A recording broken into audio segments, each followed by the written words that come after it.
ആദ്യത്തെ അമ്പരപ്പൊന്ന് മാറിയപ്പോൾ ആമി ഒരിക്കൽ കൂടി ആ മുറി ശരിക്കൊന്ന് നോക്കി. ബാംഗ്ലൂർ പഠിക്കാൻ പോയതിൽ പിന്നെ താനീ മുറിയിൽ അധികം കയറിയിട്ടില്ല. അധികം കയറിയിട്ടില്ല എന്നല്ല, കയറിയിട്ട് തന്നെയില്ല. ആമി ഓർത്തു. അല്ലെങ്കിലും ഈ മുറിയെന്നല്ല, ഈ വീട്ടിൽ തന്നെ നിൽക്കാൻ അധികം ആഗ്രഹിച്ചിട്ടില്ല എന്നുള്ളതാണ് സത്യം. ലീവിനോ സ്റ്റഡി ലീവിനോ വന്നാൽ കൂടുതൽ സമയം സ്വാതിക്കൊപ്പമാണ് ചെലവഴിക്കാറ്. ഇപ്പോൾ ഈ മുറി ആകെയൊന്ന് നോക്കിയപ്പോൾ പണ്ട് കണ്ടതിൽ നിന്നും മുറിയിലുണ്ടായ മാറ്റങ്ങൾ അവളെ ശരിക്കും അതിശയിപ്പിച്ചു. മുറിക്ക് നല്ല അടുക്കും ചിട്ടയും വന്നിരിക്കുന്നത് പോലെ ആമിക്ക് തോന്നി. ദേവിയെ വീഡിയോ കോൾ ചെയ്യാൻ തുടങ്ങിയപ്പോൾ തൊട്ട് വന്ന മാറ്റമാണത്. മാത്രമല്ല, ടേബിളിന് മുകളിലായി കുറേ പുസ്തകങ്ങൾ സ്ഥാനം പിടിച്ചിട്ടുണ്ട്. നീ എന്താ ഈ മുറിയിലിരിക്കുന്നത്? അമ്പിയോട് എന്തോ ചോദിക്കാനായി മുറിയിലേക്ക് കടന്നു വന്ന നിയ ആമിയെ മുറിയിൽ കണ്ട് ചോദിച്ചു. ഞാന് അമ്പിയേട്ടനോടൊരു കാര്യം സംസാരിക്കാൻ വന്നതാ ചേച്ചി. വന്നു കയറിയ ഉടനെ ഡ്രസ്സ് പോലും മാറാതെ ഇത്രയും ധൃതി പിടിച്ച് ചോദിക്കാൻ മാത്രം പ്രധാനപ്പെട്ട കാര്യമാണോ അത്? എന്താ കാര്യമെന്ന് വെച്ചാ പറഞ്ഞോ. എന്നിട്ട് നീ പോയി ഡ്രസ്സൊക്കെ മാറിയിട്ട് വാ. അപ്പോഴേക്കും ഞാൻ കാര്യം ഏട്ടനോട് പറഞ്ഞോളാം. ആമിക്ക് ദേഷ്യം വന്നു തുടങ്ങിയിരുന്നു. എന്നും അങ്ങനെയാണ്. ഒരു പരിധിയിൽ കൂടുതൽ താൻ അച്ഛനോടോ ഏട്ടനോടോ ഇടപഴകുന്നത് ചേച്ചിക്ക് ഇഷ്ടമല്ല. തന്നേക്കാൾ മുൻപ് അച്ഛനെയും ചേട്ടനെയും കണ്ടു തുടങ്ങിയതല്ലേ.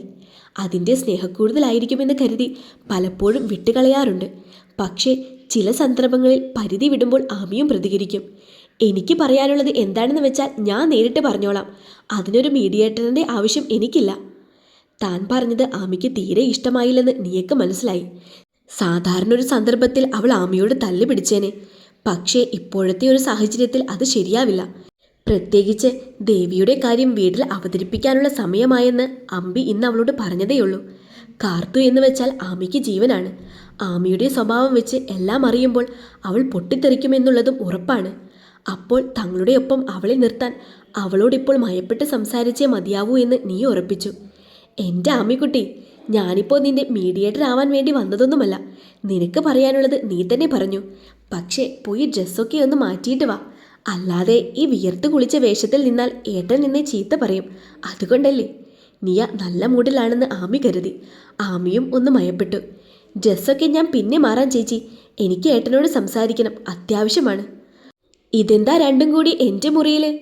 കുളി കഴിഞ്ഞിറങ്ങിയ അമ്പി തൻ്റെ മുറിയിൽ ചേച്ചിയെയും അനിയത്തിയെയും ഒരുമിച്ച് കണ്ട് അതിശയത്തോടെ ചോദിച്ചു. ഇവൾക്ക് ഏട്ടനോട് എന്തോ അത്യാവശ്യമായിട്ട് പറയാനുണ്ടെന്ന്. എന്താ? കണ്ണാടിയിൽ നോക്കി മുടിയൊതുക്കുമ്പോൾ അലസമായ രീതിയിൽ അമ്പി ചോദിച്ചു. കാർത്തുവേച്ചിയുടെ കാര്യമാണ് എനിക്ക് ഏട്ടനോട് സംസാരിക്കാനുള്ളത്.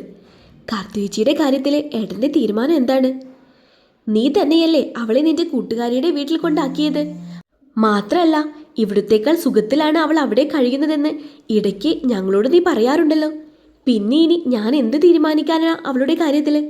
പ്രതീക്ഷിച്ച ഒരു ഉത്തരം തന്നെയായിരുന്നുവെങ്കിലും ആമിക്ക് സങ്കടം തോന്നി അത് കേട്ടപ്പോൾ. ഞാൻ ചോദിച്ചത് ചേച്ചിയെ ഇവിടെ കൊണ്ട് നിർത്തുന്ന കാര്യമല്ല, നിങ്ങളുടെ കല്യാണക്കാര്യമാണ്. അരുതാത്തതെന്തോ കേട്ടതുപോലെ അമ്പി ആമിയെ ഒന്ന് നോക്കി. ഞങ്ങളുടെ കല്യാണക്കാര്യമോ? നീ എന്താ പറഞ്ഞു വരുന്നത്? അമ്പിയേട്ടനും കാർത്തു ചേച്ചിയും തമ്മിലുള്ള വിവാഹം കാര്യം.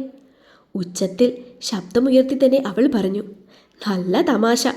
അമ്മയാവും പറഞ്ഞു വിട്ടത് മോളെ, അല്ലേ? അല്ല, ഞാനായി തന്നെ വന്ന് ചോദിച്ചതാ. അപ്പോഴേക്കും അവരുടെ ശബ്ദം കേട്ട് സുധിയും അവിടെ എത്തിയിരുന്നു. എന്നാ കേട്ടോ, എല്ലാവരോടും കൂടെയായി തന്നെ ഞാൻ പറയാനിരിക്കുകയായിരുന്നു. ഞാനൊരു പെൺകുട്ടിയെ സ്നേഹിക്കുന്നുണ്ട്. 3 വർഷത്തോളമായി ഞങ്ങൾ ഇഷ്ടത്തിലാണ്. നിയമോളുടെ കാര്യം കഴിഞ്ഞിട്ട് ആലോചിക്കാമെന്നാണ് കരുതിയത്. ഇപ്പോൾ ആ കുട്ടിയുടെ വീട്ടിൽ കുറച്ച് പ്രശ്നങ്ങളൊക്കെയുണ്ട്. അവൾക്ക് വേറെ വിവാഹം ആലോചിക്കുകയാണ്. അപ്പോൾ ഞങ്ങളുടെ വിവാഹമൊന്ന് ഉറപ്പിച്ചെങ്കിലും ഇടണം. ഏട്ടൻ എന്തൊക്കെയായി പറയുന്നത്?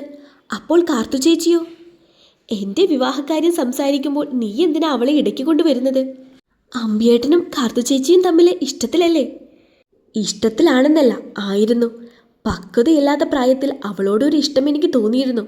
പക്ഷേ ജീവിതത്തെ സീരിയസ് ആയി കാണാൻ തുടങ്ങിയപ്പോൾ എനിക്ക് മനസ്സിലായി അവളോട് തോന്നിയിരുന്നത് വെറുമൊരു സഹതാപം മാത്രമാണെന്ന്. ഞാനിതെല്ലാം അവളോട് തുറന്നു പറഞ്ഞതുമാണ്. പക്ഷേ അവൾക്ക് മനസ്സിലാവണ്ടേ. ഇപ്പോഴും എന്നെ വിചാരിച്ചുകൊണ്ട് അവൾ നടക്കുന്നതിന് ഞാൻ എന്ത് ചെയ്യാനാ? കള്ളമാണ് ഏട്ടൻ പറയുന്നത്. ഇപ്പോഴും ചേച്ചിയോട് ഇഷ്ടമാണെന്നുള്ള പോലെ തന്നെയാണ് നടക്കുന്നത്. ആര് പറഞ്ഞു? അവളോടുള്ള എല്ലാ ബന്ധവും ഉപേക്ഷിച്ചുകൊണ്ടാണ് അന്ന് നീയ അവളെ ഇവിടെ നിന്നും വിടുന്ന കാര്യം സംസാരിച്ചപ്പോൾ ഞാൻ മിണ്ടാതിരുന്നത്. അന്നത്തെ ആ ദിവസത്തിന് ശേഷം ഒരു പ്രാവശ്യം പോലും ഞാൻ അവളെ അങ്ങോട്ട് വിളിച്ചിട്ടില്ല. പിന്നെ അവളെ ഇങ്ങോട്ടേക്ക് വിളിക്കുകയും സംസാരിക്കുകയും ചെയ്യുന്നതിന് എനിക്ക് എന്തെങ്കിലും ചെയ്യാൻ പറ്റുമോ? അവളോട് ഇഷ്ടമില്ലെങ്കിൽ പിന്നെ എന്തിനാ പഠിപ്പ് കഴിഞ്ഞിട്ട് നോക്കാമെന്ന് പറഞ്ഞത്? പഠിപ്പ് കഴിഞ്ഞപ്പോൾ ജോലി കിട്ടിയിട്ട് നോക്കാമെന്നൊക്കെ പറഞ്ഞില്ലേ? ഓരോ തവണയും ചേച്ചിക്ക് പ്രതീക്ഷ കൊടുത്തുകൊണ്ട് തന്നെ ഇരിക്കുകയായിരുന്നില്ലേ? ഇങ്ങനെ ഓരോ തവണ ഒഴിഞ്ഞു മാറാൻ ശ്രമിച്ചപ്പോൾ എനിക്ക് തോന്നിയതാ ഏട്ടന് ബന്ധത്തിൽ താല്പര്യമില്ലെന്ന്. അതെ, അത് മനസ്സിലാവാൻ വേണ്ടി തന്നെയാണ് ഞാൻ ഒഴിഞ്ഞു മാറിക്കൊണ്ടിരുന്നത്. എന്നിട്ടും അവൾക്ക് മനസ്സിലായില്ലെങ്കിൽ അത് അവളുടെ പിടിപ്പുകേട്. പ്ലീസ് ഏട്ടാ, കാർത്തു ചേച്ചി ഒരു പാവമാണ്. ഇതറിഞ്ഞാൽ തകർന്നു പോവും ആ പാവം. ആമി, നീയെ വിളിക്കുന്നത് കേട്ട് ആമി വേഗം നീയക്കടുത്തേക്ക് ചെന്നു. ചേച്ചി, ചേച്ചിയെങ്കിലും ഒന്ന് പറ അമ്പിയേട്ടനോട്. ഈ കാര്യങ്ങളെല്ലാം അമ്പിയേട്ടൻ എന്നോട് നേരത്തെ തന്നെ പറഞ്ഞതാണ് മോളെ. അമ്പിയേട്ടൻ്റെ മനസ്സിലിപ്പോൾ കാർത്തുവില്ല. പക്വതയില്ലാത്ത പ്രായത്തിൽ തോന്നിയ ഇഷ്ടം മാത്രമാണ് കാർത്തുവിനോട് ഏട്ടന്. നമ്മുടെ ഏട്ടനെ നമ്മൾ മനസ്സിലാക്കേണ്ടേ മോളെ. നീയെ പിന്നെയും അമ്പിയെ ന്യായീകരിക്കാൻ പലതും പറഞ്ഞു. അവരോട് ഇനി അതിനെക്കുറിച്ച് സംസാരിച്ചിട്ട് കാര്യമില്ല എന്ന് ആമിക്ക് മനസ്സിലായി. അവളൊന്നും മിണ്ടാതെ മുകളിലേക്ക് കയറിപ്പോയി. പോകുന്നതിന് മുൻപായി അമ്മയുടെ മുഖത്തേക്ക് അവൾ ഒന്ന് നോക്കി. ചുവരിലേക്ക് ചാരി തളർന്നു നിൽക്കുകയായിരുന്നു ആ പാവം. രാത്രി അച്ഛൻ വന്നു കഴിഞ്ഞപ്പോൾ എല്ലാവരോടും താഴേക്ക് ചെല്ലാനായി പറഞ്ഞിരുന്നു. അമ്പിയുടെ കല്യാണക്കാര്യം തന്നെയായിരുന്നു വിഷയം. അമ്പി സ്നേഹിക്കുന്ന പെണ്ണിൻ്റെ വീട്ടിൽ പോയി കല്യാണം ഉറപ്പിക്കാനും പിന്നീട് നിയയുടെ കല്യാണം കഴിഞ്ഞ് കല്യാണം നടത്താമെന്നൊക്കെ അവർ പറയുന്നുണ്ടായിരുന്നു. ആമയും അമ്മയുമെല്ലാം മൂളിക്കേട്ടതല്ലാതെ ഒരു അഭിപ്രായവും പറഞ്ഞില്ല. മാത്യു അങ്കിൾ, അനുവാദം പോലും ചോദിക്കാതെ ദർശൻ മാത്യുവിൻ്റെ ക്യാബിനിലേക്ക് കയറി വന്നു. ഓഫീസിൽ വെച്ച് സാറെന്ന് മാത്രം വിളിക്കുന്നവൻ അങ്കിളെന്ന് വിളിച്ച് ടെൻഷനോടെ കയറി വന്നപ്പോൾ തന്നെ മാത്യുവിന് നിഖിലിൻ്റെ കാര്യമാണ് അവൻ സംസാരിക്കാൻ പോകുന്നതെന്ന് മനസ്സിലായിരുന്നു. അച്ഛൻ്റെ ഒപ്പം നിഖിലും പോയോ ചെന്നൈക്ക്? ചെന്നൈയിൽ ഒരു 2 ആഴ്ചയോളം നിൽക്കേണ്ട ഒരു ആവശ്യമുണ്ടാകും. അപ്പോൾ ദാസൻ സാർ ഒറ്റയ്ക്ക് നിന്നാൽ ശരിയാവില്ല. അതുകൊണ്ടാണ് ഞാൻ നിഖിലിനെ കൂടി പറഞ്ഞയച്ചത്. എന്നോട് അവനൊരു വാക്കുപോലും പറഞ്ഞില്ലല്ലോ. ഞാനാ അവനോട് പോകാൻ പറഞ്ഞത്. സാറിനെ പിന്നീട് ഇൻഫോം ചെയ്യാമെന്ന് ഞാൻ കരുതി.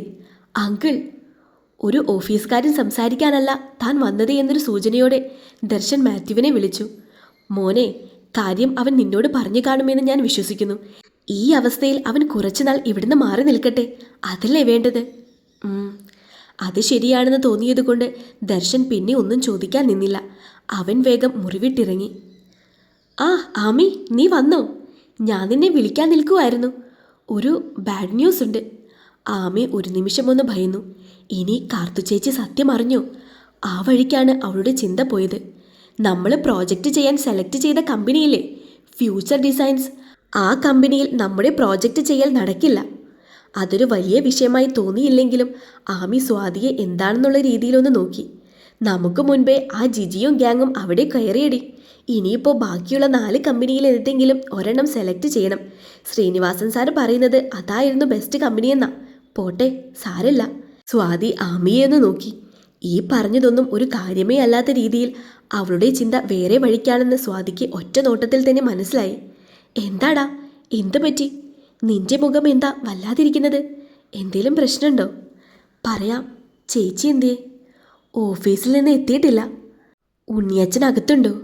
ഉണ്ട്. നീ വാ. ആ മോളെ, നീ വന്നോ? ആ കമ്പനിയുടെ കാര്യം നടക്കില്ല കേട്ടോ. നമുക്ക് വേറെ ഏതെങ്കിലും നോക്കാം. അതിനേക്കാളൊക്കെ വലിയൊരു കാര്യം എനിക്ക് പറയാനുണ്ടെങ്കിൽ. എന്താ മോളെ? അവൾക്കെന്തോ സങ്കടമുണ്ടെന്ന് ഉണ്ണിക്കും തോന്നി. അപ്പോഴേക്കും അവരുടെ സംസാരം കേട്ട് സ്വാതിയുടെ അമ്മയും അവിടേക്ക് വന്നിരുന്നു. തലേ ദിവസം നടന്ന സംഭവങ്ങളെല്ലാം ആമി അവരോടായി പറഞ്ഞു. നീ എന്തൊക്കെയാ ആമി ഈ പറയുന്നത്? 4-5 വർഷം പ്രേമിച്ച് ഒരു പെണ്ണിന് ആശയും ആഗ്രഹവും എല്ലാം കൊടുത്തിട്ട് ഇപ്പോൾ വേറെ പെണ്ണിനെ കല്യാണം കഴിക്കാൻ പോകുന്നെന്നോ? നീ ഒന്നും പറഞ്ഞില്ലേ നിന്റെ ചേട്ടനോട്? സ്വാതിക്ക് ദേഷ്യവും സങ്കടവും എല്ലാം വന്നു. പറയാനുള്ളതെല്ലാം ഞാൻ പറഞ്ഞു നോക്കിയതാ. ഇങ്ങനെയൊക്കെയാ വരാൻ പോകുന്നതെന്ന് കുറച്ച് നാളായി എനിക്ക് തോന്നി തുടങ്ങിയിട്ട്. പെട്ടെന്ന് പുറത്തെ ഡോറിനവിടെയായി ഒരു ശബ്ദം കേട്ട് എല്ലാവരും അങ്ങോട്ടേക്ക് നോക്കി.